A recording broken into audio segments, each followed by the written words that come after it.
Are those posters going to be backwards in the video? Oh, you can always flip it.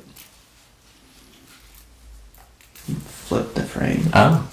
So then they'll be the right way. But, I mean, people know that we're on a camera. So I don't think it matters that way. But why does your camera shoot, like, backwards like that? What? They call us the Ramblers. Yeah, the Ramblers. We ramble on and on and on and on and on.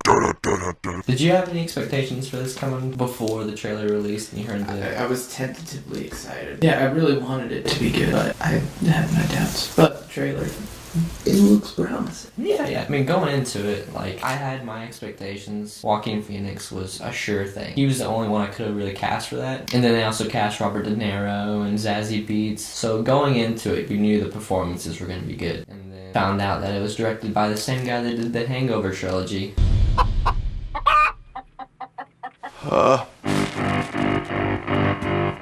What happened last night?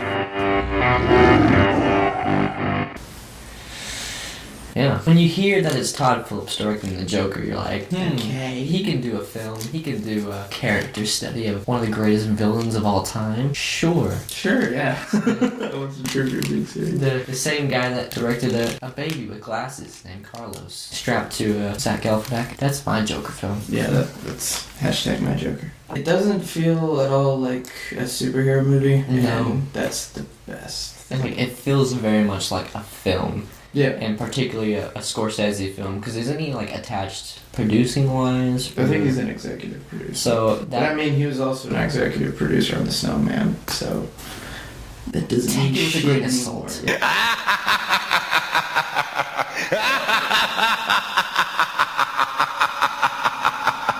When you see the trailer, like the color grading, the way they do the shots, it's not like anything you've really seen before. Like, I mean, it harkens a lot Sorry. back to The Dark Knight. I mean, everybody compares things to The Dark Knight, but this one looks like The Dark Knight. It could be within that world. No, No? I disagree. And I mean that in a good way. It doesn't feel like a quote-unquote Joker movie. It feels like a character study, I guess you'd call it. Just Right.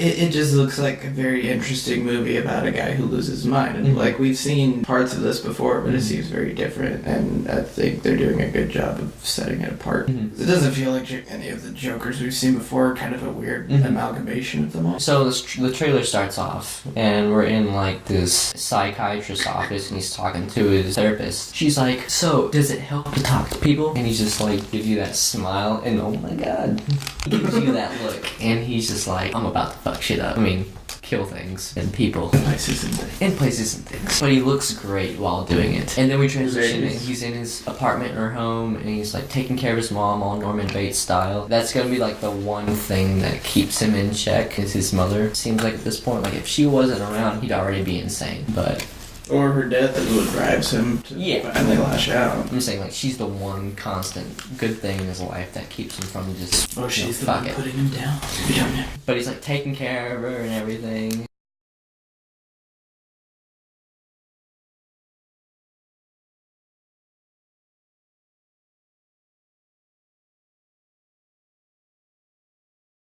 We transition to him in the street, and he's like twirling this sign. He's wearing all of his clown makeup. And these guys just like take his sign and they run off with it. He's chasing after him. He's like, and he's like all just broken up in the street, and it's really sad. I feel for this guy.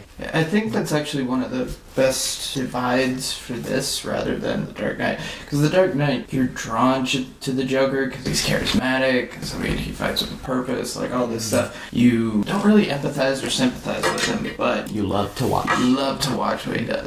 This one, very sympathetic, very empathetic. It's a very interesting approach. Yeah, and that's why it feels like, again, more like a character study rather than an actual quote-unquote Joker movie. I mean, other than when they do, like, the Red Hood version in the comics, which we got to see in Mask of the Phantasm, the animated movie. Like, then Joker's a little sympathetic, but then it immediately cuts to the Joker that we see, and it's like other completely different people. This one, it seems just more progressive, and so that it's really still the same person. It's just it's a human who falls rather than a human who's transformed into this force of nature. He's driven to do these things because of society and what they've done to him, essentially. But we also see like Joaquin Phoenix's range when it comes to his acting and level of expertise he brings to his role, like any of his roles, but especially this one. Is there a Joaquin Phoenix role that this reminds you of? No. Have you ever seen The Master? Never seen that. Paul Thomas Anderson. It's great. I wouldn't say it's very similar, but just randomness of it all. Like in that one, he's insane. It's a different kind of insane. Harmless Reminds insane. me of that. No.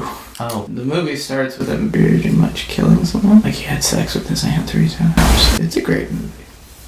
But I just love that shot where he's like pulling his teeth and he's just looking into the mirror and he's Do it got to me. that one. Not do it to me. Oh, like he does to the kid. Yes, exactly like that. I mean, we can assume that kid that he does that to, that's gotta be Bruce Wayne. It's gotta be him. It fits the timeline. He has some rubber bands. You gonna make him bayonet? Yes, they're just a longer. So kind of like a spear, like a short spear. We instantly transition to the train scene. The train scene. So he's on this train. He's on the train. And he's just laughing. And he's just laughing. Because he's the man who laughs. Because he's the man who laughs. And these assholes, there's 3 of them. And these assholes, there's 3 of them. And they're just like making fun of him like high school bullies. And then they punch him and knock him on the ground. On the ground? On the fucking ground. On the fucking ground. Where's Lonely Island when you need it? I don't know. But like, I love that shot. Like after they punch him, he takes it like a champ. But he's like on the ground. He's just freaking mad. And the music's going on. Music's going on. And because my favorite shot in the whole film, he's just like, he's got like money or something. And he's like running down that alleyway and you just see his shadow casted onto the side of the brick wall. And it's just so good how they shot that. It's like really artsy. And the colors, like a lot of yellows and oranges going on. And Lots of music. Lots of blue. By the way, the song choice in that is fantastic. It's Smile by Jimmy Durantes or something like that. If I messed up your name, I'm sorry. You're probably already dead, but... great. And I love that they chose Robert De Niro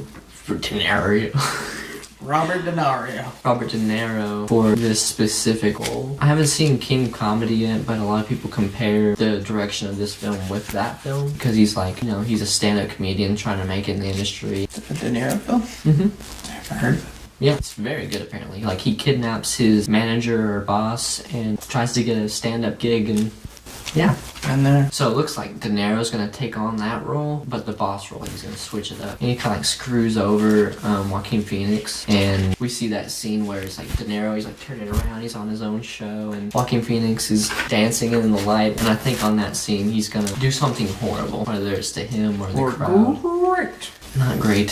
He's gonna kill people. But it's a little interesting that they're doing it as Arkham Hospital. Yeah. So it's State like, penitentiary. So is he the reason that it changes to an asylum? Oh. I mean, no. Are there not enough nutters? Because there's that scene where they're in the elevator and that guy's just like in the chair and he's like freaking out. And so it's already like a state penitentiary before. Well, yeah, but they might like change it to the end where like it's full Arkham Asylum because now there's enough loonies. Sure. If they catch it. If they catch it. Well, I mean, there's all his followers. That's what I'm meaning. Mm. It's more that it'll show that time has passed. Good things. Joaquin Phoenix, all of the cast, solid. Cinematography, fantastic. Like, it's a Scorsese film, it looks like. An 80s film. I love how dark they're making New York City look. It looks very dirty and cold and mean. Gotham City. Gotham City. It's filmed in New York, but Gotham City. Yes, Gotham City looks very cold and dark and mean. Place full of criminals. And I also liked how, like, the one scene with Bruce Wayne, he was wearing very colorful clothes, and 'cause he's a bright light for Gotham City, essentially. Although we may never see that, we can just assume. I mean, we're all gonna go see it, but I think it's gonna be great, hopefully. I could be wrong. I do like all the color that they're having. Mhm. That is very, very good. Very good, yes. Yeah, like a lot of what you said about like the cinematography and stuff, and then also how you were saying it's like a trailer. The only thing I'm worried about is that this will be a cure for wellness situation. Yeah. Where it's just beautiful cinematography in the trailer, and then none of it gets used in the movie, and casting all gets wasted. But that's true of any trailer. Do you think it showed too much? No, I think it showed exactly what it should. Are you worried about anything? Again, it's not anything that has to do with the casting. I think all the performances are going to be solid. It's just more of the direction they're taking it, because I heard Zazie Beetz said that they often rewrote the script on the spot. As the scenes went, they rewrote the script. Not necessarily has worked in the past, like it could make it very messy. Like the trailer can be great. We've seen great trailers put together and the movies were shit. So I'm worried that maybe the final outcome was not cohesive as we were expecting it to be. That's one big worry about it.